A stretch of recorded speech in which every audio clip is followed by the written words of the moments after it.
Hai anak-anakku semua di rumah, Assalamualaikum warahmatullahi wabarakatuh.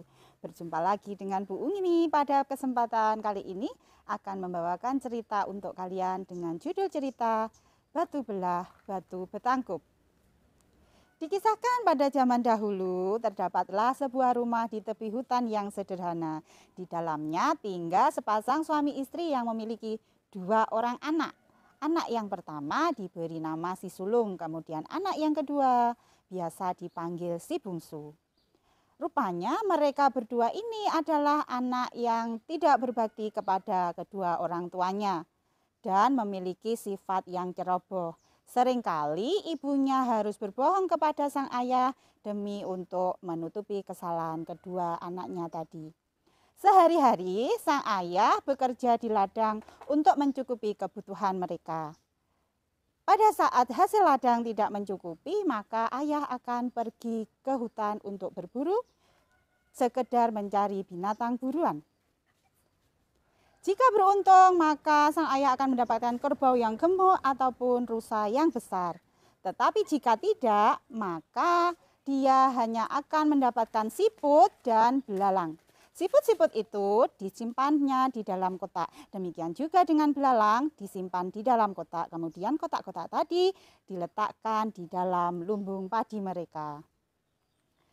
Pada suatu pagi terdengarlah percakapan di dalam ruang tengah rumah sederhana itu. Rupanya pagi ini sang ayah akan pergi berburu ke hutan. Berkatalah dia kepada istri dan kedua orang anaknya. Istriku, pagi ini aku akan pergi ke hutan untuk berburu. Tolong kalian di rumah menjaga siput dan belalang kita. Jangan sampai mereka kabur karena itu adalah persediaan makan kita hari ini. Demikian kata sang suami kepada istrinya. Kemudian sang istri pun menjawab, baiklah suamiku, aku akan menjaga mereka. Setelah mendengar perkataan istrinya, sang suami kemudian pergi ke hutan. Tidak berselang lama, sang anak sulung mulai merasa kelaparan. Kemudian dia merengek kepada ibunya. Ibu, perutku lapar ibu. Aku ingin makan, tolonglah, gorengkan aku siput ibu. Demikian rengekan sang anak. Kemudian sang ibu menenangkan anaknya. Sabar anakku, hari ini ayah nanti akan membawakan kita rusa. Jadi tunggulah dia.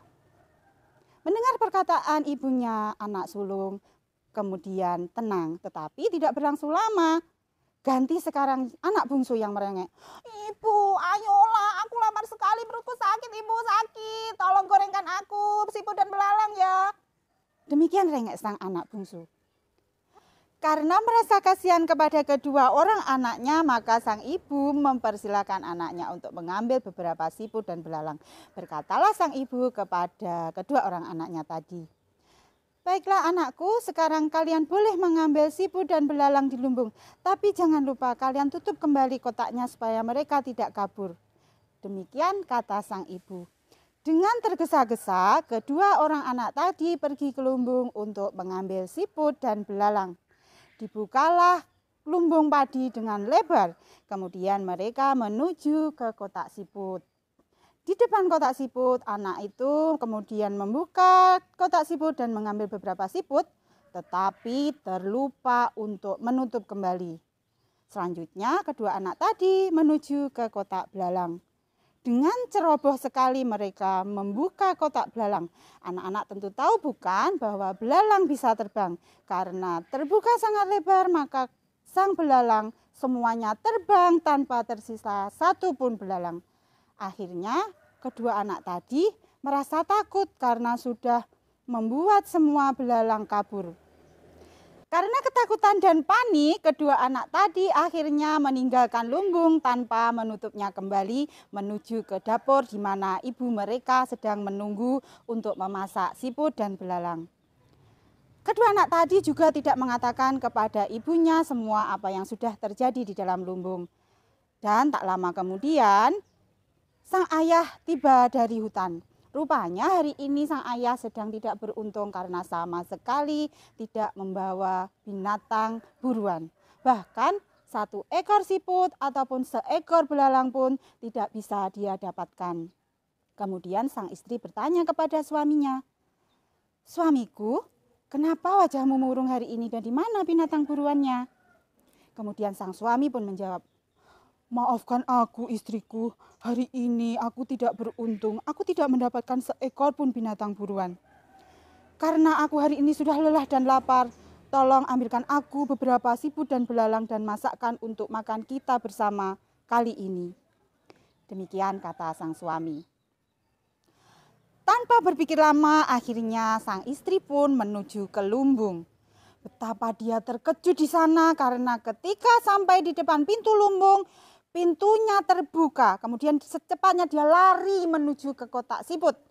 Dia terkejut kembali di sana karena kotak siput terbuka dan di dalamnya tidak ada seekor siput pun. Dia sudah mulai ketakutan, rupanya kedua orang anak tadi sudah lupa untuk menutup kotak siput. Akhirnya dia menuju ke kotak belalang. Dia juga terkejut di sana dan hampir menangis karena di sana kotak belalang dalam keadaan terbuka dan tidak ada satu ekor pun belalang di sana. Kemudian sang istri pergi mendekat kepada suaminya. Kemudian dia berkata, "Maafkan aku suamiku, hari ini aku terlupa ketika aku tadi mengambil kotak siput dan belalang tidak menutupnya. Semua binatang itu sudah lari suamiku, maafkan aku." Demikian kata sang istri. Mendengar perkataan istrinya, akhirnya sang suami pun marah. "Kau benar-benar tidak mematuhi apa perkataanku tadi pagi. Sekarang pergilah kamu dari sini. Pergilah karena kamu sudah tidak mematuhiku lagi." Mendengar perkataan itu, kemudian sang istri pun pergi mengambil beberapa pakaian menuju keluar rumah diikuti oleh kedua orang anaknya, si sulung dan si bungsu.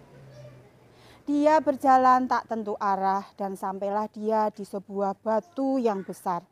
Rupa-rupanya batu itu bernama batu belah, batu betangkup. Di depan batu itu sang istri meratap. Apa ya ratapannya? Dia meratap demikian. "Wahai batu belah, batu betangkup, terbukalah, telanlah aku batu belah, batu betangkup. Aku sudah tidak bisa mendidik anak-anakku lagi. Suamiku marah kepadaku. Aku sedih. Telanlah aku batu belah, batu betangkup." Demikian mendengar perkataan itu, batu belah, batu betangkup pun terbuka. Dan sang ibu dari dua orang anak, si sulung dan si bungsu tadi, masuk ke dalam batu. Dan batu pun menutup kembali. Dari luar hanya terlihat 2 helai rambut saja. Rupa-rupanya anak yang mengikuti ibunya tadi sampailah di depan batu dan melihat 2 helai rambut. Sang ibu kemudian dia berkata di depannya, "Wahai batu belah, batu betangkup, kembalikan ibu kami, kembalikan ibu kami. Kami berjanji setelah ini akan menjadi anak yang patuh, batu belah, batu betangkup." Demikian kata sang anak. Terdengarlah suara yang besar, tak tahu dari mana sumbernya. Rupanya suara itu adalah suara batu belah, batu betangkup. "Kalian memang benar-benar anak yang tidak berbakti. Biarlah ibu kalian berada di sini, sekarang kalian pulang." Demikian kata batu. Setelah itu, kedua orang anak tadi mengambil 2 helai rambut ibu yang masih terlihat di luar.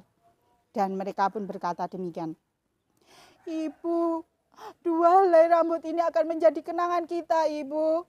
Setelah ini aku janji akan menjadi anak yang baik dan tidak ceroboh lagi. Maafkan aku, Ibu." Demikianlah setelah kejadian itu, kedua anak tadi menjadi anak yang berbakti dan tidak ceroboh lagi. Hikmah apa yang bisa kita ambil dari cerita ini, anak-anak? Ada beberapa yang bisa kita pelajari. Yang pertama, jadilah anak yang bakti dan menurut kepada kedua orang tua. Kemudian jangan ceroboh jika melakukan sesuatu. Periksa baik-baik apa pesan dari ayah dan bunda kalian di rumah. Sekian cerita dari Bu Umi. Wassalamualaikum warahmatullahi wabarakatuh. Salam sehat dan ceria.